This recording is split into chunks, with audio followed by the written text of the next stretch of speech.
died for you. యేసుక్రీస్తు మీ అందరి కొరకు ఆయన మరణించారు. He wants to save you from your sins and hell. యేసుక్రీస్తు నరకం నుండి మీ యొక్క పాపము నుండి మిమ్మల్ని కాపాడగలరు. Jesus loves you, my friend. యేసుక్రీస్తు మిమ్మల్ని ఎంతగానో ప్రేమిస్తున్నాడు. He wants you to believe in him. మీరు ఆయనను అంగీకరించాలని ఆయన కోరుతున్నాడు. Jesus died for you.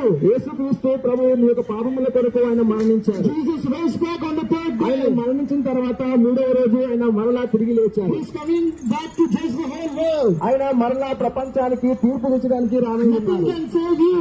ఏది కూడా ఈ లోకంలో మనది కాపాడలేదు. Your name cannot save you. మీ పేరు మిమ్మల్ని కాపాడలేదు. Your bank balance cannot save me you. యొక్క బ్యాంక్ బ్యాలెన్స్ లు మీ ఆత్మను రక్షించలేవు. Only Jesus Christ can save you. యేసుక్రీస్తు ప్రభు మాత్రమే మిమ్మల్ని లోకంలో రక్షించగలడు. Jesus shed his blood for our sins. ఎందుకంటే యేసుక్రీస్తు ఆయన రక్తాన్ని మీ పాపముల కొరకు ఆయన కార్చారు. Only Jesus rose back on the third day. యేసుక్రీస్తు ప్రభు మాత్రమే మరణించి 3వ రోజు ఆయన తిరిగి లేచారు. Jesus said, if anyone believes in him will go